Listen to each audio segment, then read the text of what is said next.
Joining us today here at our hangar at the historic Launch Complex 39A at NASA's Kennedy Space Center here in Florida. I want to welcome you to this historic location where we have been launching astronauts for decades. NASA crews have gone to the moon, they've gone to the space shuttle, and they've helped build the space station and launch things like the Hubble Space Telescope to space, right here from this location. And recently, in our partnership with NASA, we've been continuing to send NASA crews to the International Space Station to keep them staffed and doing the excellent science that they do. Right now I want to welcome and thank the crew of Inspiration4 for joining us. In just a little over 24 hours, they will be blasting off on the first all-civilian mission to space. On behalf of SpaceX and all of our families, I want to thank you guys and thank your families for the trust that you put into us. It's an honor to be able to carry to space on this historic mission. SpaceX was founded on the belief that a future where humanity is out exploring the stars is more exciting than a life where we're not. And this mission that will launch tomorrow is the next step in that great mission. Before I turn it over to the crew to talk a little bit more about themselves and what they're thinking about this mission, I'd like to talk a little bit about what the mission is that we've got coming up here. So the last few days have been super busy.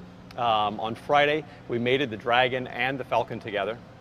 Then over the weekend, we stood the Dragon and Falcon up on the launch pad. You can see that behind us right now.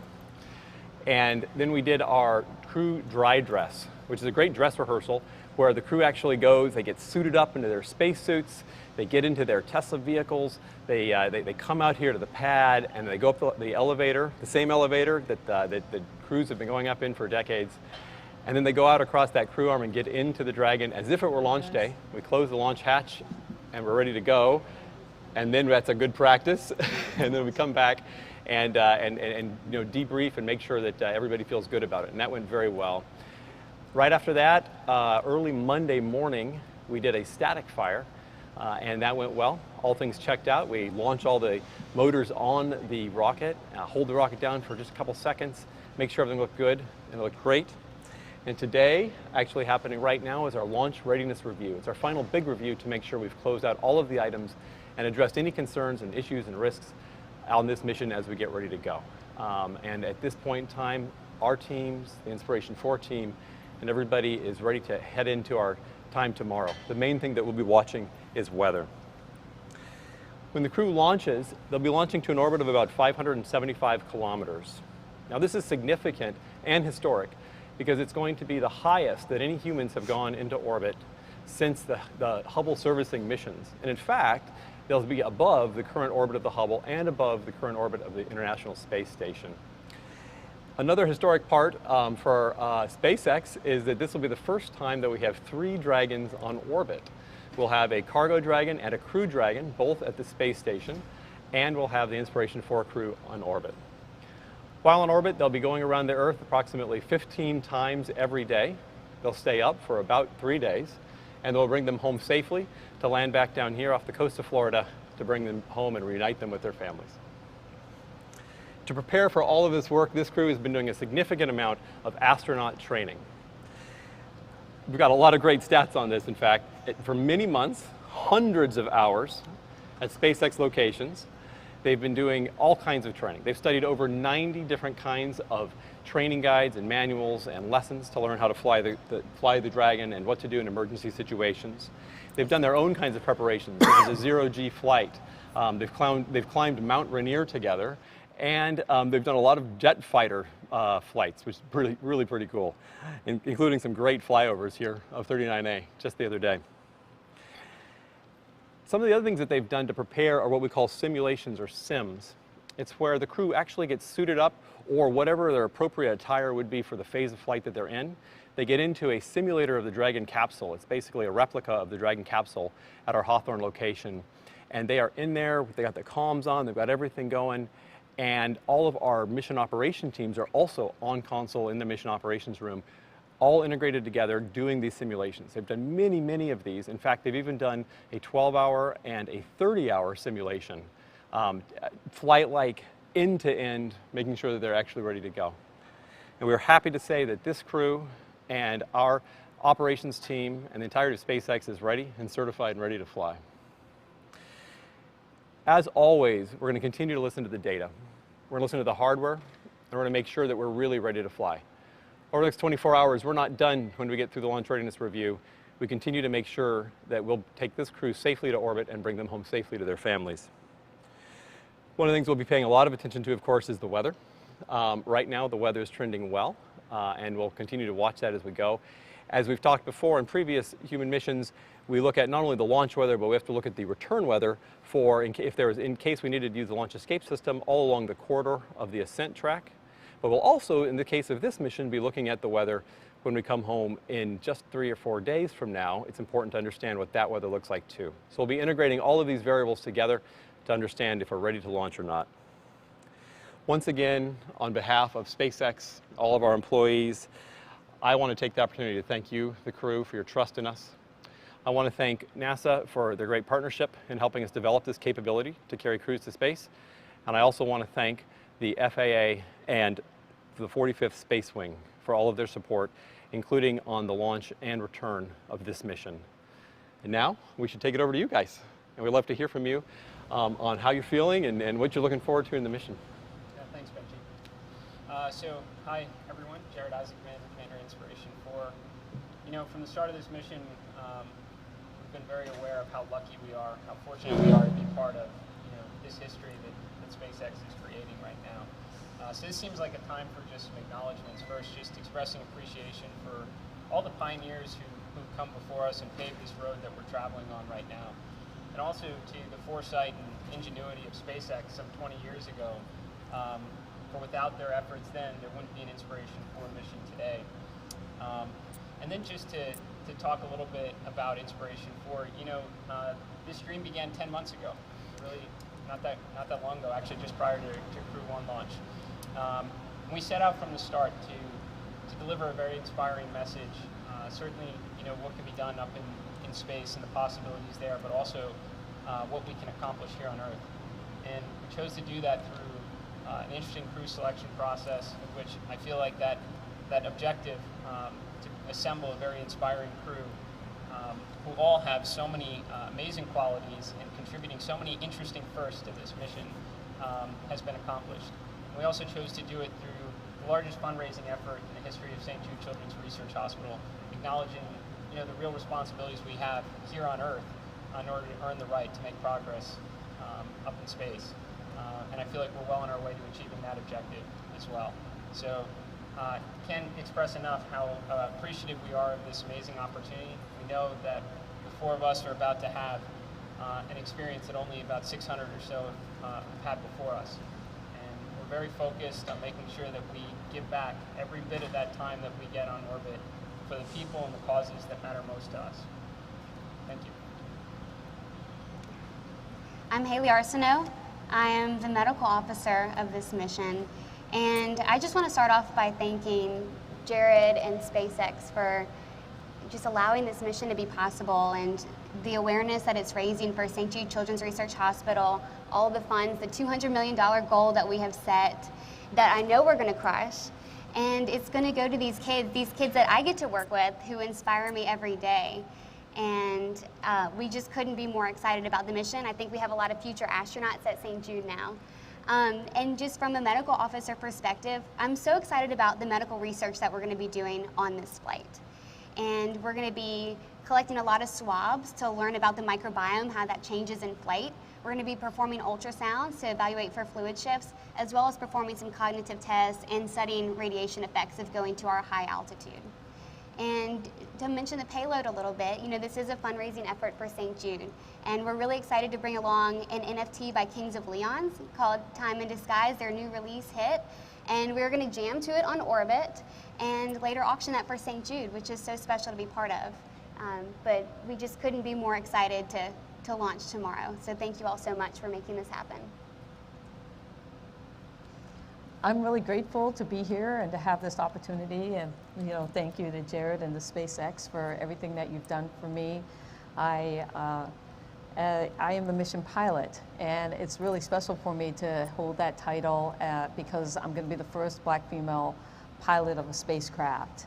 There have been 3 Black female astronauts that have made it to space, and knowing that I'm going to be the 4th means that I have this opportunity to not only accomplish my dream, but also inspire the next generation of women of color and girls of color, and really get them to think about reaching for the stars and what that means. So I feel very fortunate to have that. Space to Inspire has always been my motto as a teacher. And when I was talking to my students, you know, the thing about it was when I would say space to inspire, they're thinking outer space, but really it's this space, your space. We all have this unique space that we carry with us everywhere we go. And getting to know what it is that makes us passionate and how to share our unique gifts with the world is so important. And knowing that as an educator, I get to go to space and now do that. I have memories of Challenger and being home with Crystal McAuliffe and what that means to me, her legacy as being the first teacher in space to me being now this educator going to space, and how do I bring everybody along with me. So I'm thrilled to say that my school, South Mountain Community College, part of the Maricopa Community College District, has supported me during this entire endeavor, and I'm bringing art and poetry with me to space. Not only my own original art and poetry, but I'm bringing student art and poetry, and then we have a whole community of artists that are doing a fundraiser for St. Jude. It's an NFT fundraiser, but it's digital art, one-of-a-piece kinds, with astronauts like Nicole Stott and Ron Guerin and myself, and also young artists like Nyla, who's 12, who has contributed a piece to raise money for St. Jude. And so that's going to be available only while we're on orbit, and it's NFT going to space.com, and all the proceeds support St. Jude. Chris, what have you been thinking about? Oh gosh, I mean, so thanks, Leo. So I think I've been just thinking about how lucky I am to be a part of this crew, to be a part of this mission.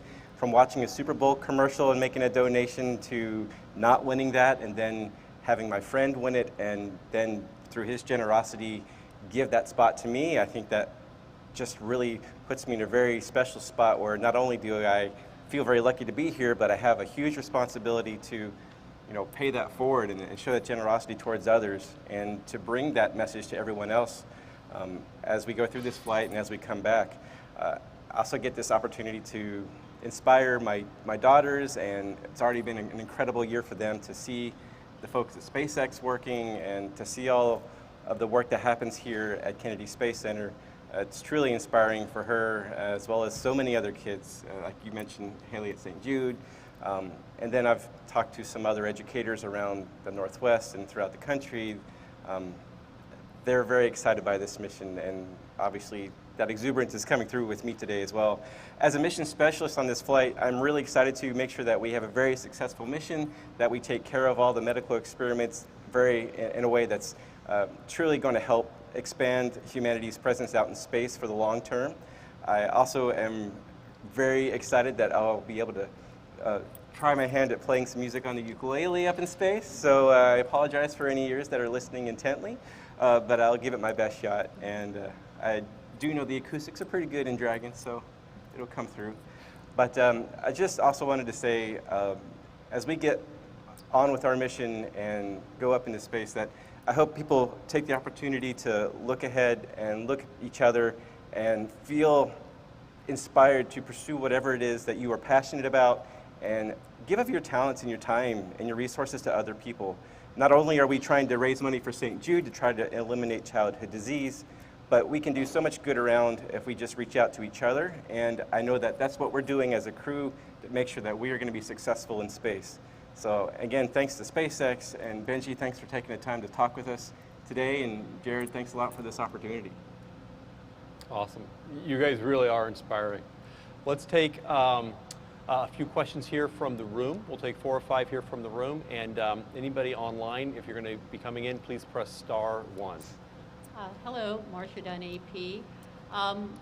You're 4 fairly ordinary people about to do something that's anything but ordinary.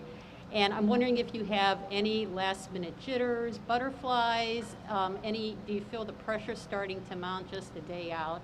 And what personal reassurances is Elon Musk offering you our words of wisdom. Sure. So I think maybe I can answer the last part of that question first, and then I think everybody should contribute. So we did just have a leadership check-in meeting, of which we have them rather regularly with SpaceX as well, especially as hardware, software, and all the other preparations were coming together for this launch. So Elon was on the last call and did give us his assurances again that you know, the entire leadership team is solely focused on this mission and is very confident. So, and that obviously inspires a lot of confidence for us as well. But no jitters, excited to get going. So. Yeah, and just speaking to how we're feeling, I personally I'm so excited. And any jitters are the good kind, where I'm just so excited for tomorrow to get here, and just feeling really grateful to be where I am. I was always worried that this moment would never come in my life, so I'm ready to go. Let's do it. Right, and same for me. I never thought I would have this opportunity, but being able to be in front like this is great. No worries, no concerns. You know, maybe a little bit of stage fright a little bit when you have to sing and play at the same time, even though that was self-induced, but we'll have some fun up there. I'm totally confident in the entire SpaceX team, and so thrilled to be a part of it. I also like to look at risk on a relative basis. So the last couple days we've been tearing up the skies in some fighter jets, which I put at relatively higher risk in this mission, so that we're nice and comfortable as we get strapped into Falcon. Hi, Irene Klotz with Aviation Week in Space Technology. Jared mentioned that the training for this mission was more intensive than what he was thinking he was getting into. Benji, as the first flight that SpaceX has done without NASA oversight and NASA astronauts, and from any feedback you've been able to get from this crew, how do you think this training might change for future civilian crews? That's a great question. You know, ultimately, right, we want to make life multiplanetary. And that means putting millions of people in space one day. So the long-term vision is that space flight becomes airline-like, right? You can buy a ticket and you go. But right now, the appropriate thing is that we still train people significantly. And as I mentioned, this crew has been astronaut trained like our other crews that we've trained before. As we evolve, we may look at ways that we can, we want to make sure the crew is safe always. We want to make sure the public is safe during launch and reentry. But as we look for ways to evolve toward that airline-like model, we'll look for how we can, cut back on the amount of training that's necessary to ensure safety. Hi, Miriam Kramer with Axios. Good to see you guys. This question is for everybody, including Benji. I'm actually curious, the last time you were in this hangar and doing this kind of press conference, you were being announced to the world for Cyan and Chris. I wonder, if you guys could reflect a little bit on how much things have changed for you, and just sort of even emotionally, what it feels like now versus then. Same for you, Benji, if you don't mind. Thanks. I'll start real quick because I want to hear from these guys mostly. For me, it blows me away, honestly. This has been about a 9-month-ish journey, right? 9 or 10 months. And so that's just incredible, right? And that's a sign of moving towards that, make space accessible for everybody. And it gives me goosebumps even right now to think about we were facing that way because we had some rockets here in the hangar. And now, a few months later, we're facing this way so you can see their rocket and their Dragon up on the pad. So it's pretty cool. Yeah, so I think it was just yesterday I was doing an interview, and one of the questions was, what have you really missed out on as you've gone through training? And the answer is reflection. We really haven't had the time, at least, I mean, not to speak on behalf of the crew, but we talk about this quite a bit. From the time this mission was announced in this hangar to where we are today, we've just been going supersonic. It's just been super fast. One training event after the next, a number of these life-changing experiences in their own right in quick succession. So yeah, I mean, as we walk in here, for sure, it clicks that, I think last time we were talking to a lot of cameras was when we announced this whole thing, but that feels like it was yesterday. So it's one of the reasons we're really happy that we've had a chance to connect with all of you, why there's a documentary, so that, when this thing's over, we have a chance to look back on everything we've experienced and kind of remember those good memories. Back when we were here last, I think that was in February, it felt far away that we were going to space. We didn't have a date. It was almost kind of abstract. And now, I mean, our rocket is behind us, and we're going in about 27 hours or so. And so it's just so much more real and just so exciting. For me, since the announcement when we were here last, every day has been the best day of my life. And it's only getting better. So I'm just thrilled and just holding on, and maybe reflect once we get back and are at the splashdown party, but every day it just gets better and better. Yeah, I agree with Cyan.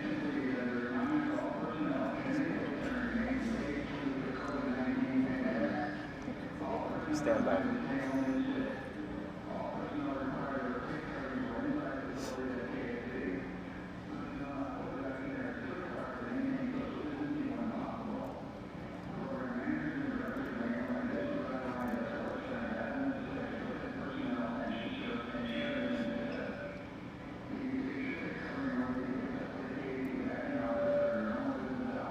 At least it's not the hurricane warning. That's true. That's true. That would mess So with timelines. we're going to let you continue. Just for everybody knowing what was going on in the background there was a COVID announcement. There's a speaker system here on the station and the base that we have to hear certain warnings. And this was a COVID reminder. And it's actually a good time to remember that we are all vaccinated, and we're all practicing appropriate COVID protections, as well as the fact that the crew is also in quarantine, as they should be before they go to space.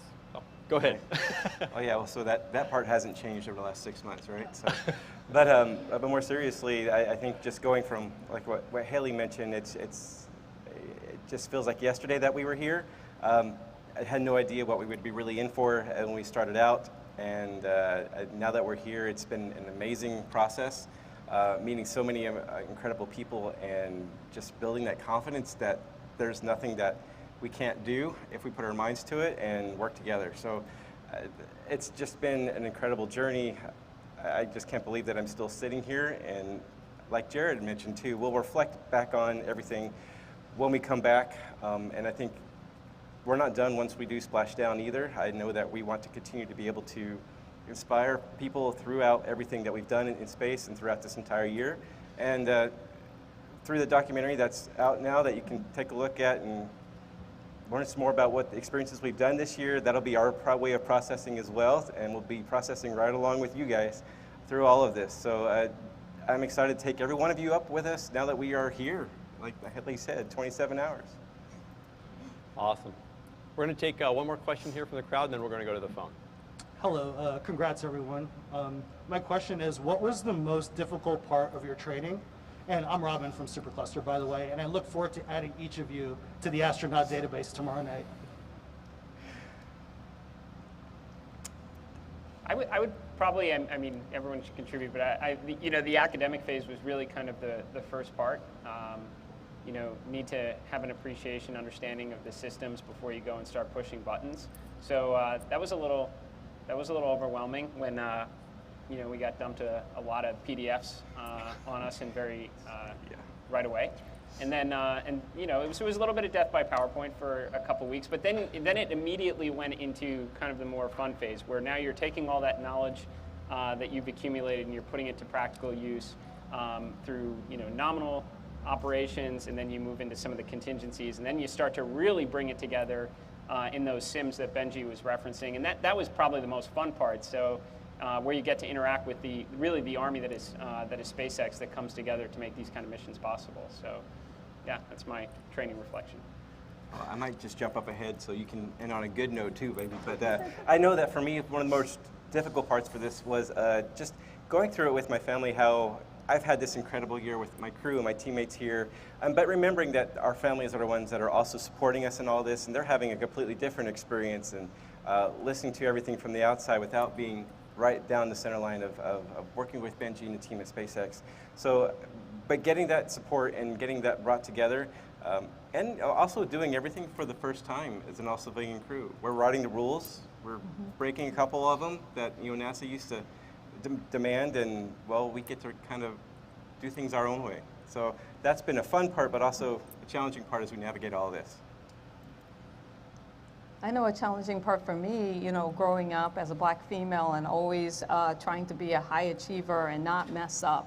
And so just having that pressure on yourself of, thinking about not wanting to be eliminated, not wanting to miss out. Make sure you're the best of the best, because you're opening up the door for the people who follow you.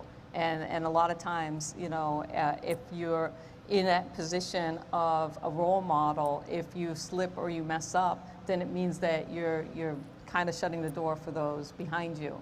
And so having that pressure and thinking about how do I be the best, not only for myself, but for my crew members, but then for also everybody that follows behind me, so that so there is a path forward for that JEDI space, a just, equitable, diverse, and inclusive space that we all want to strive for. You've done an incredible job. Yeah. And for me, probably the most daunting, I will say, instead of difficult, was climbing Mount Rainier. And that was one of our first crew bonding experiences. We got to know each other really well, really quickly, and as we hiked for almost 10 hours up the mountain and then spent 3 days on the mountain, but I think it definitely showed us that we can get through anything together, like Chris said, and also we get along really well under pressure. Awesome. Right now we're going to go to the phone. I think we have Michael Sheets from CNBC. Hi, everybody. Great to chat with you guys. I'm curious to hear a little bit from Benji on the kind of missions in the wings behind this one. We talked a little bit about the training feedback you've gotten. I'm curious how many different missions SpaceX has lined up on the similarly all private side that are non-government missions, and what other organizations you guys are working with, and maybe if you're going to build some more Dragons. That's a great question. The reality is that the Dragon Manifest is getting busier by the moment. It's awesome. Like we've got obviously this mission coming up. Just this year, still, we'll have our Crew 3 mission to send a new crew up to the space station. We have another cargo mission after that. And then heading into the new year, we will have another commercial astronaut mission. We'll be sending 4 astronauts up for an Axiom mission for the Axiom company that will be delivering those astronauts to the space station, to stay on the space station for a few days. It just goes on from there. We have a number of NASA missions that we'll do, and we also have a growing backlog of commercial astronaut missions that we're looking forward to perform.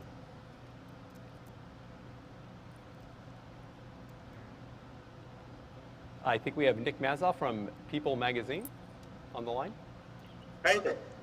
Congratulations on reaching this exciting milestone. I'm really curious, after you finally exit Earth's atmosphere and enter space, what's the first thing you'll be doing to celebrate?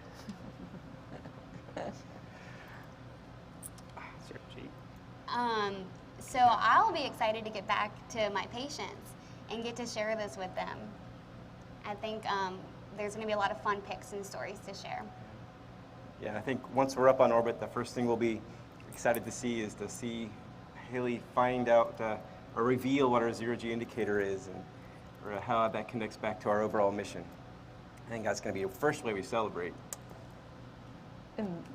Completely agree. Yeah, just toss that out. And then when we get to reveal the cupola for the first time, will be a really big moment, I think, because that view, we're all excited about it. Yes, yeah. Awesome. All right, let's go back to the room. Hey guys, Ed Ludlow from Bloomberg TV. Benji and Jared, in one of the scenes in the documentary series, there was some debate about the merits of going to 575 kilometers.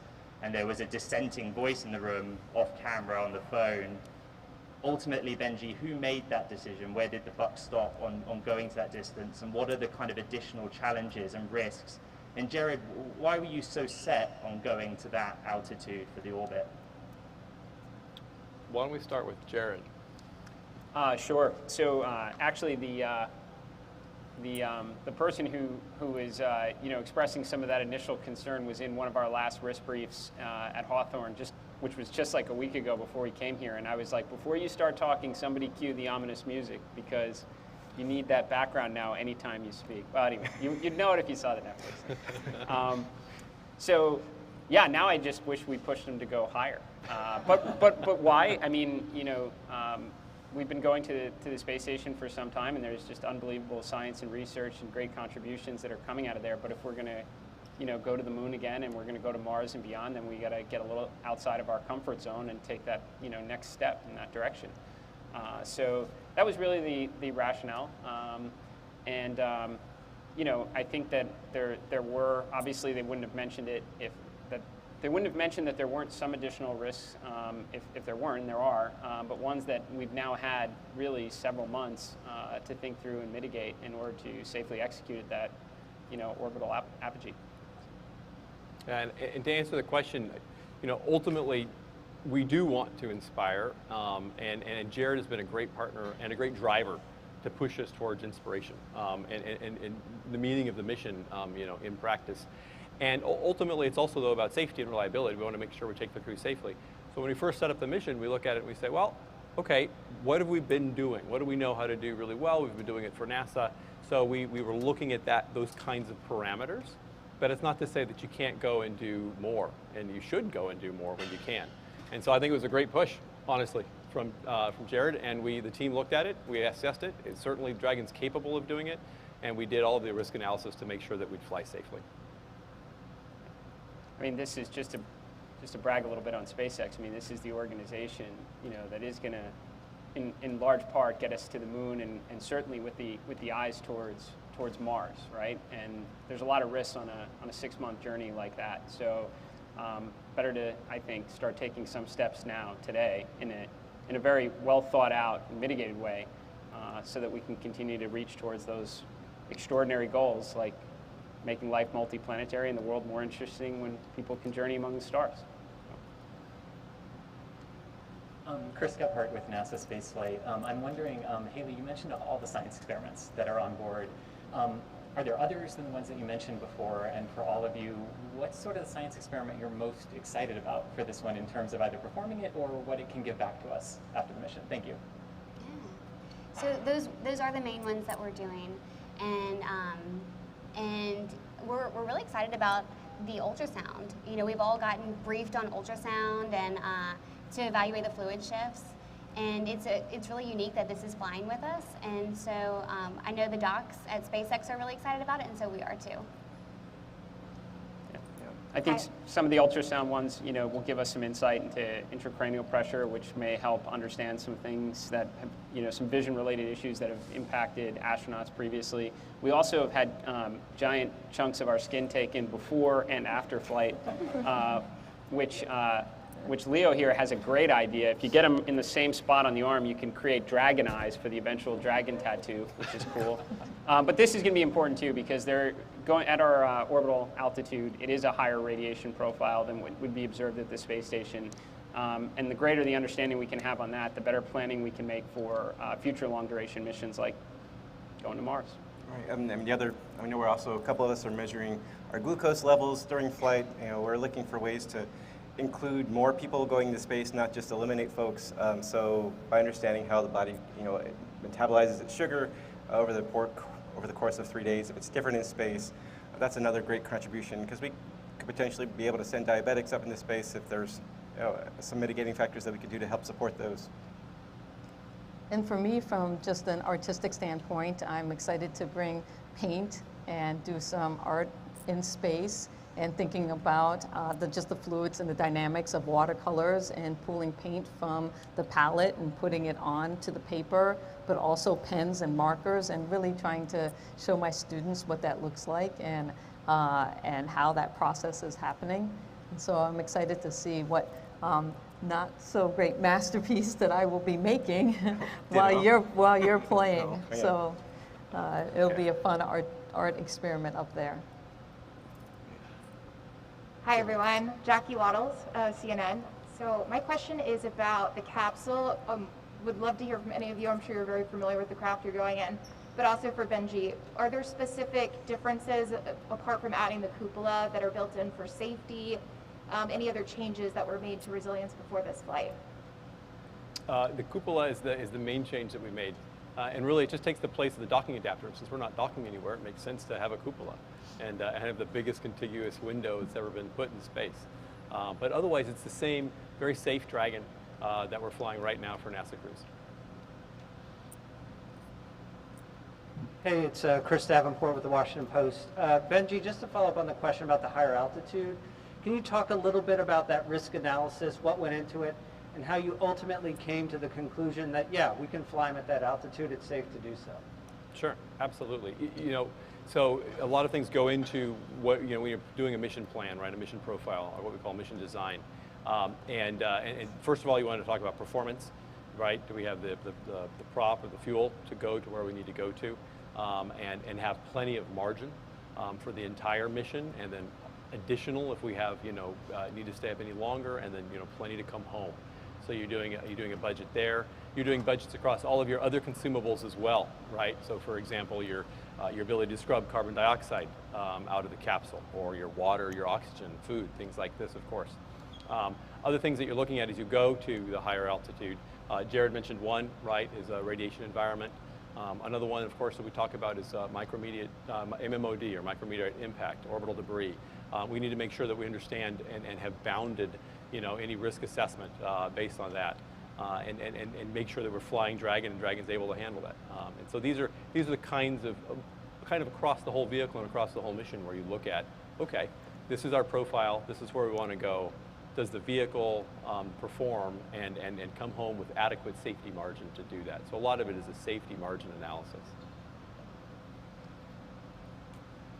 Hi folks, Katie Coleman, one of the former astronauts, and actually I'm along with Leland Melvin and Ron Guerin. We are helping to host the Netflix Time, you know, send-off, which is really a way for everyone that you love to be watching if they're not here, right? And we were talking last night, and we really, like, we know what it's like to fly on the shuttle and live inside the shuttle, and we know what it's like to do that on the station, but we don't know what it's like to be inside the Dragon. And we would love to know, what are you most, like, what are you most excited about, and maybe kind of like, oh, let's see how this goes in terms of those 3 days, because everyone wants to know. And it's nice to see you. Well, I think we got a really good taste of life in Dragon. We did a 30-hour simulation. And so we were in our Dragon simulator in Hawthorne for 30 hours straight, and we had a great time. But also it was so helpful because we went through the process of launch and then just living in Dragon, and we did some of our experiments. We did different things that we're going to be performing up there, some of our daily tasks, and we even practiced calling our families. And so we got a really good taste. We slept in the Dragon simulator, and then the next day we went through reentry. But we were really funny in space. We were just having such a good time and joking around. And at the end of the simulator, at the end of the 30 hours, I was like, oh, I don't want to leave you guys. So I'm excited we'll have a little bit longer when we're actually in space. I think also just moving around. You know, we did a zero-G flight, but it's not enough time. And so I know we're going to like spin Haley a bunch of times around. And, you know, some of the things that we've seen astronauts on the ISS do or on a shuttle, just the way you have fun together, the way you eat together, but also just the way you navigate that unique space. And so I think that that's one of the things that we're looking forward to, is how do we figure out how to navigate our space and have fun while we're doing it. We're just excited to welcome you to the family. Thank you. Much appreciated. Hey, Joey Roulette with The Verge. Question for Benji. I wanted to follow up on Jackie's question. Is there anything other than the glass dome that is different with the interior of the Crew Dragon? Is there anything operationally different about this mission? Obviously, we have a new type of crew here. But, you know, and also, for example, if there's an abort scenario, do you have the same kind of recovery teams on standby? And then I had one other question for the crew. Millions and millions of people are going to be watching you guys, you know, in the next couple of days. What do you want them to take away from this, just generally? Each, you know, you could answer that. And what does this mean, and why does this matter? Thanks. No, honestly, in terms of Dragon, there's really no significant other changes to Dragon. You know, other than swapping the docking adapter for the cupola. It's the Dragon. It's the awesome Dragon that's flying. It's up on station right now. It's the same one these guys are going to fly in, and that these guys are trained to fly with all of its capabilities. Yeah, I guess in terms of the, you know, what we hope people take away from all of this, you know, I think two things come to mind. One, you know, we understand, you know, the significance of this mission. We understand how lucky and fortunate we are. And we tried to be very, very thoughtful about our approach on this to hopefully set the standard for other missions to follow. And that in our mind is a lot about the responsibilities we have here on Earth, in addition to what we hope can be achieved in space. And the other thing too is I would say is that it's just getting started. That would be the other takeaway I'd have, is this is just the beginning now. For me personally, I'm really honored to be representing kids with cancer and childhood cancer survivors, but everyone in life has been dealt a certain hand. Everyone's had to overcome something. And I hope that those who are in the process of overcoming something can look to me and see the importance of holding on to hope, because I firmly believe that there are better days and you don't know what's around the corner.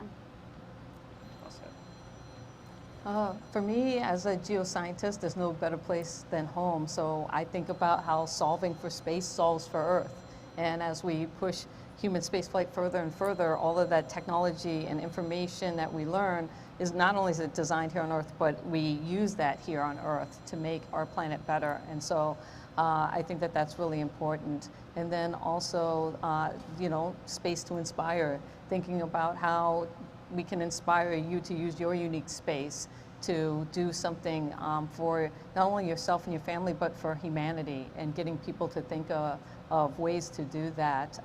And as we move, to the moon and Mars and beyond, we're writing the narrative of human spaceflight right now. So when we do that, we need to think about a Jedi space, a just, equitable, diverse, and inclusive space for all of humanity. Because we're on Starship Earth and we want to bring everybody along with us. Well, and then I guess for me, I'm just going to echo everything else everybody's already said. We really hope that we can inspire people through this mission to pursue some science and technology careers, inspire the artists and people to really share their own talents, no matter what it is. I think beyond that, we've got this huge mission to raise money for St. Jude and really eliminate childhood disease through this big fundraiser. So my biggest takeaway that I would hope everyone could get from this mission is that feel like you're a part of this mission and help us reach our goals. I think that's the best thing we could do. Yeah, hi, Jeff Calkins from the Daily Memphian. For Jared and for Haley, what do you see as the logical connection between space travel and addressing childhood cancer? And then for Haley in specific, when you think back to that day when your mom was making pancakes and felt the knot on your knee to where you are sitting now, how do you even begin to think about or describe that journey? I'll let you take the first one. Yeah, I mean, I didn't think it was important that it needed to have a connection. I just really felt at the time Inspiration4 was created, and knowing that this was going to be a first, and there's a lot of responsibility that comes with that, we had to send a message that there are real problems and real obligations we have to pay attention to here on Earth in order to earn the right to make progress for tomorrow. St. Jude was, one that I gravitated towards right from the start, because I do know how lucky I've been in life, and I think, again, to just using Haley's example, there are a lot of families that have been dealt a really, really horrible hand in life that don't get to grow up and experience anything close to what we're able to go through now and tomorrow. So just felt like we had to do something about it. That's why St. Jude became such a big part of the mission. And thank you for that question. Thinking back, that was almost 20 years ago that it was just a regular day, and then my mom found a lump which turned out to be cancer. And I never thought I'd be sitting here in front of a rocket about to go off into space. We've really taken things one day at a time from that moment. That's how we've had to get through that really difficult year. But I am so thankful for my journey with cancer, because it gave me a love for life, just a zest for life and a confidence to say yes to opportunities. And because of my cancer, knowing that I'm sitting here today and getting to represent all these other kids, this is the biggest honor of my life.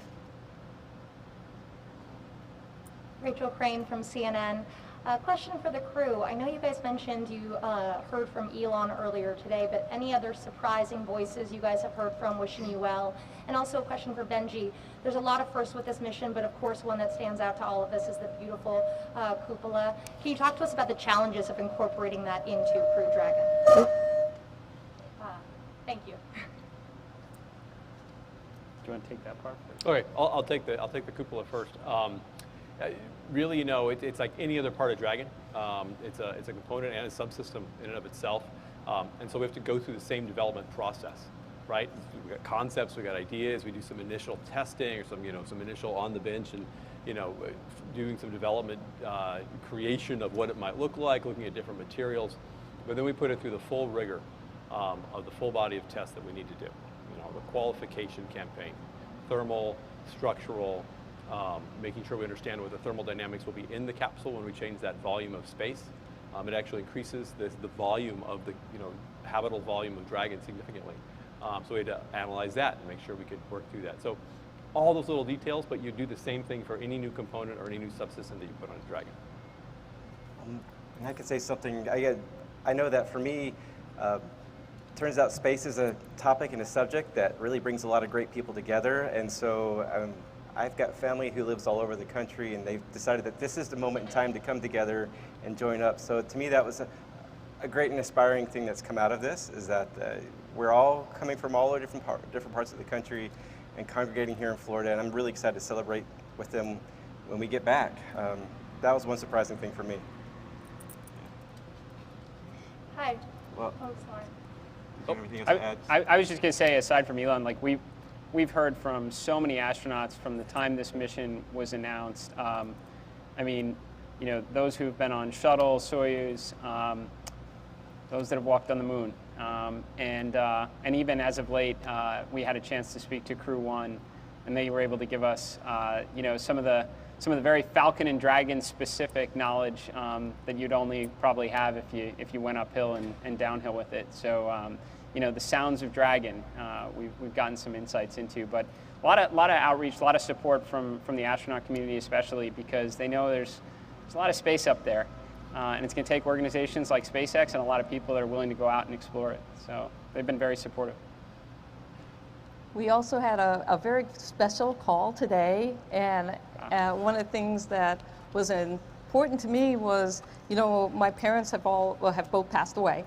And I'm not married and I don't have kids. And so when I was thinking about who do I want to talk to at this time, I have my siblings and stuff, but it just didn't feel quite the same.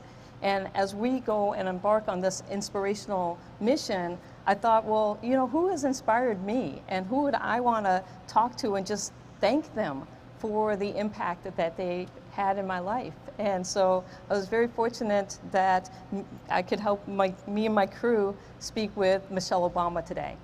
And so we had a very nice conversation that will stay with me the rest of my life, because she has inspired me, and I feel so fortunate that I could have that opportunity and share it with my crew. Hi, Lucie Aubreau for AFP. Publishing stories about this mission in the last few days, we've been able to see a lot of comments on social media about the environment, and people in the general public often say, well, this is bad for the environment. So I'm just curious, Jared, how you respond to that critic. Well, I think, the founder of SpaceX who's able to make this mission possible, I can't think of an individual who's had more of a positive impact on the world with Tesla. I mean, a single individual that's, been able to really bring about this electronic vehicle revolution. So you're not talking about somebody or an organization here that openly disregards the impact of the environment. The whole roadmap, and I think it's rather public, is how to continue to make this type of capability, more sustainable, but also it recognizes that there are a lot of things that some of which are outside of our control that can have a pretty detrimental impact on our home planet here. And that's why it's so important to make humankind a multi-planetary species. So yeah, I think that there's certainly valid concerns there. It's always worth the discussion and debate. But I think if you really do the research behind it, you're talking about an organization here that cares very, very much about this world we live in, and that's why SpaceX exists. Hi, Ken Chang from New York Times. In the documentary, there was a mention of cold pizza. So I was wondering if that's been ordered and packed up. And more broadly, what else will you be eating during the mission? And what are sort of the daily life things going to be like on the mission, such as eating and sleeping? What are the arrangements? Or the sleeping bags and such? The cold pizza better be packed, because that was my order.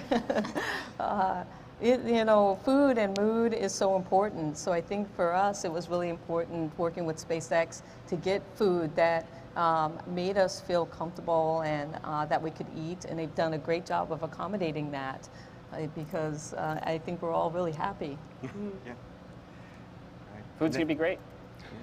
Then just daily life up there, it's gonna be fun. It's like an extended camping trip. You know, you're in a camper van with some of your closest friends for 3 days, and it's just, you roll out the sleeping bags at night, just like any other camping trip, and just strap yourself in so you don't float into each other during the middle of the night, and just do all those normal things that you do just to live and. You know, just like we do every day. So it'll be a couple unique challenges, you know, but maintaining privacy here and there, but we've gotten some great tips like Jared mentioned from Crew 1, and we'll let you know more about how successful they were when we come back.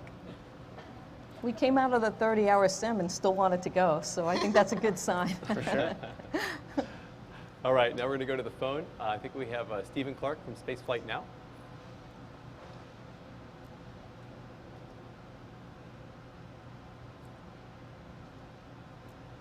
All right, we'll come back to the phone.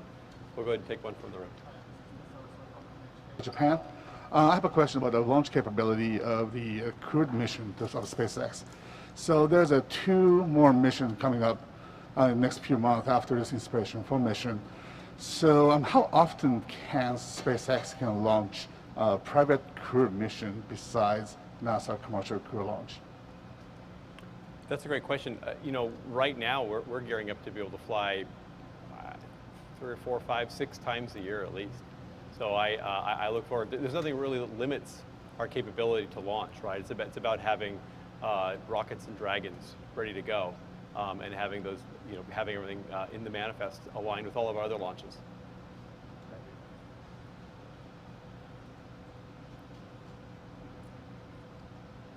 Sounds like I'm hearing that we're going to go to Emily Speck from KNNG. Hi, Emily Speck with WKMG. I just had a question for, I guess, Diane. What do you think this means to the Space Coast for everyone here to be watching? This is the first launch of its kind. Thanks so much.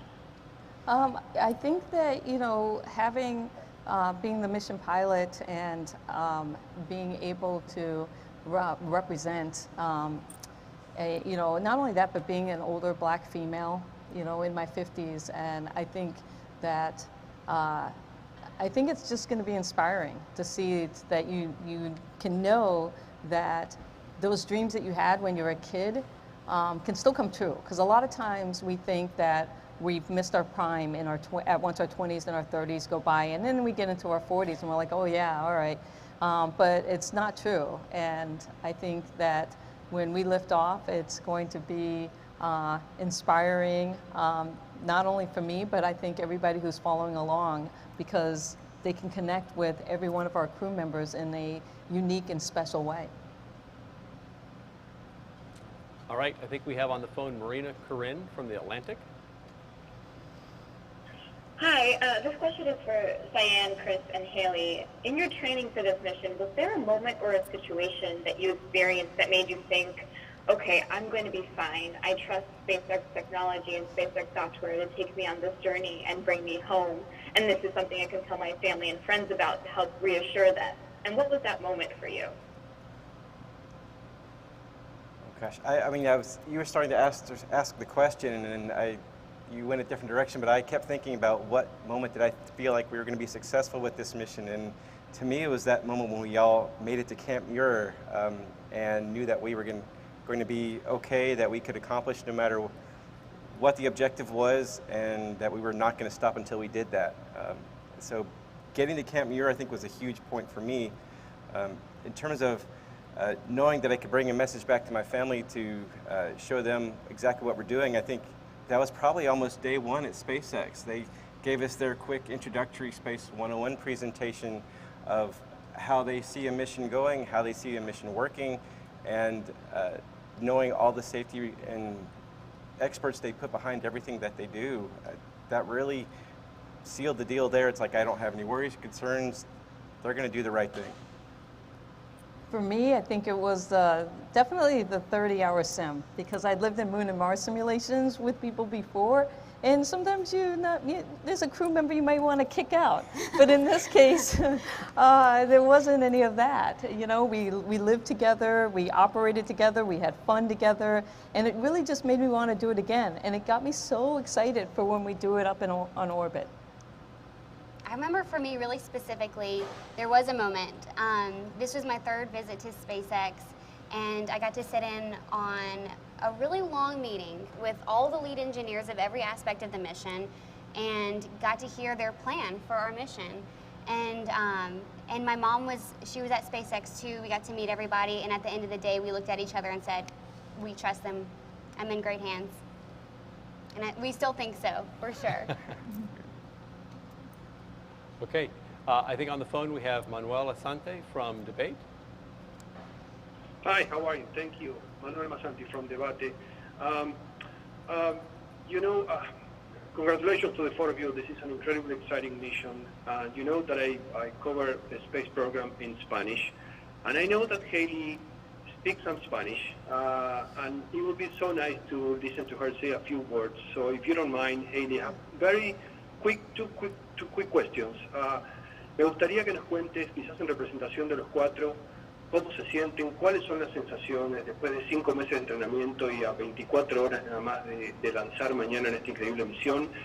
Y después sabes que hay una comunidad muy grande de gente que habla en español, no solo en los Estados Unidos, sino en toda Latinoamérica, desde México, Argentina, España, que están siguiendo paso a paso esta misión. Y me quería preguntarte si tenés pensado dar algún mensaje en español cuando estés en órbita. Muchas gracias y felicidades a los 4 de vuelta.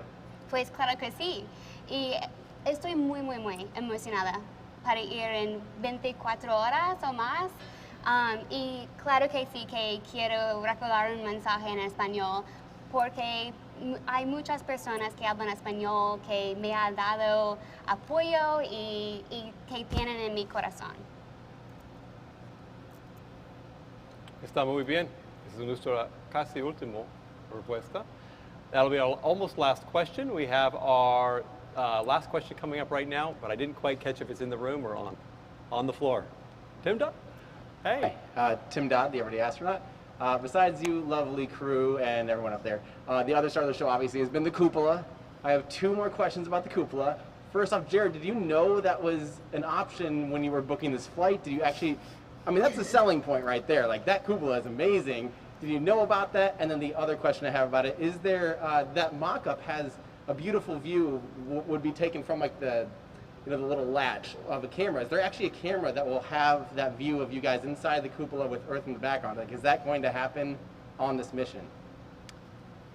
So I was not aware that the cupola was in works at the time Inspiration4 was created. It's actually, yeah, it's one of the other things I just like to brag on SpaceX about is that, I mean, that really became, that idea was starting to gain momentum in December, so about a month and a half after Inspiration4 was born. So to see something like aerospace go from a concept through development, through analysis, testing, and be flight ready within essentially 6 months is unheard of, especially something as significant as like the largest continuous window in space. So anyway, super impressive, but not something we knew of at the time, but has been incorporated into our training as we progressed. And the answer is there is a camera. So should have some pretty cool shots. That's awesome. Awesome. Thanks, guys. All right, I think that's going to wrap our briefing for today. First, I want to thank all of the employees of SpaceX and all of your families for your dedication and your sacrifice that brings us to this precipice of right now when we're about ready to go launch this crew. We keep talking about the short amount of time, relatively speaking, that it took for us to get here. And I know the dedication and the whole company appreciates all of the work that everybody has done. I know this crew does. And to the crew, thank you. And thank you again to NASA and the 45th Space Wing and to the FAA. And we look forward to following you guys tomorrow. Thank you for being here. Thank you. Thank you. Thanks for everything.